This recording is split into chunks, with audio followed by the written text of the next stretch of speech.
नमस्कार दोस्तों, आप सभी लोगों का एक बार फिर से स्वागत है मेरे इस चैनल में। जैसा कि आप सभी लोग जानते हैं कि सावन का महीना शिव भक्ति का उत्सव माना जाता है। इस महीने में पूरा संसार शिवमय हो जाता है और इसके साथ ही सावन माह की पूर्णिमा को रक्षाबंधन का उत्सव मनाया जाता है।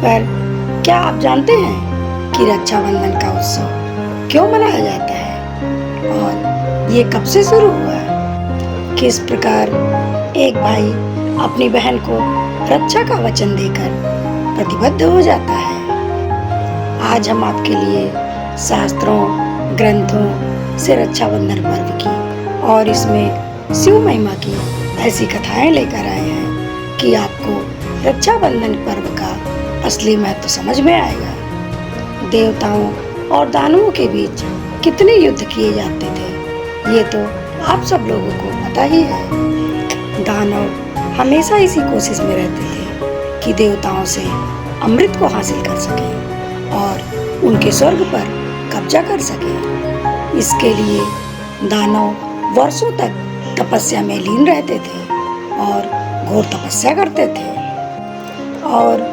वरदान स्वरूप ब्रह्मा विष्णु महेश से मनचाहे वर प्राप्त करते थे, जिसके इतने बुरे परिणाम देवताओं को सहन करने पड़ते थे। राजा बलि जो राक्षस कुल में पैदा हुए थे, परंतु उनका बर्ताव राक्षसों जैसा नहीं था, क्योंकि महाराज बलि भक्त प्रहलाद के पौत्र थे।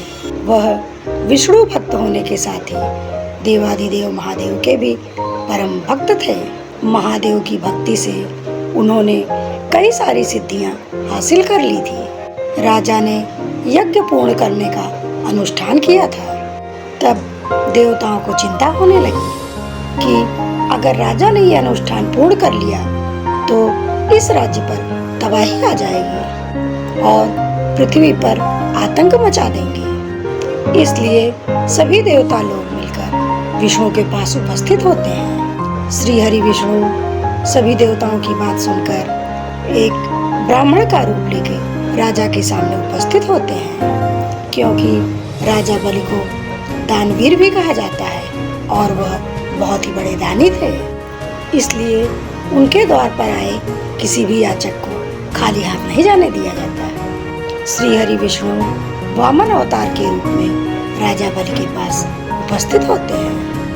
तब राजा बलि उनसे कुछ मांगने को कहते हैं, जिस पर भगवान वामन उनसे 3 पग भूमि मांगते हैं। राजा बलि ने वचनबद्ध होकर उस बटुक को 3 पग भूमि देने का वचन दिया। तब भगवान विष्णु ने विराट रूप धारण कर लिया। एक पग में स्वर्ग और दूसरे पग में धरती को नाप लिया। तब हरि विष्णु बोले, मैं अपना तीसरा पग कहाँ रखूं?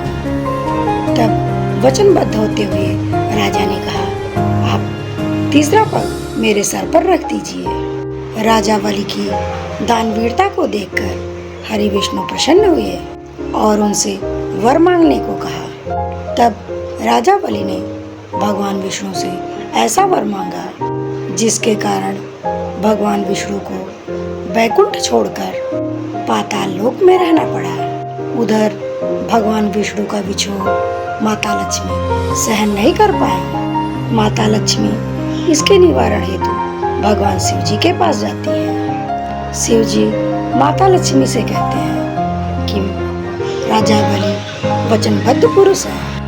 अगर माता लक्ष्मी राजा बलि को किसी बंधन में बांध ले तो विष्णु जी को वापस बुला सकती है। शिव जी ने माता लक्ष्मी की सहायता हेतु अपने नाग वासुकी को उनकी सहायता के लिए भेज दिया। माता लक्ष्मी पाताल लोक पहुंचती है और वह एक नाग का रूप धारण करती है। वह राजा बलि के पास पहुंचती है और उनसे सहायता के लिए अनुरोध करती है और नाग वासुकी जो माता लक्ष्मी की सहायता हेतु आए थे, वह एक रक्षा सूत्र में बदल जाते हैं और माता लक्ष्मी राजा बलि को रक्षा सूत्र बांधती हैं।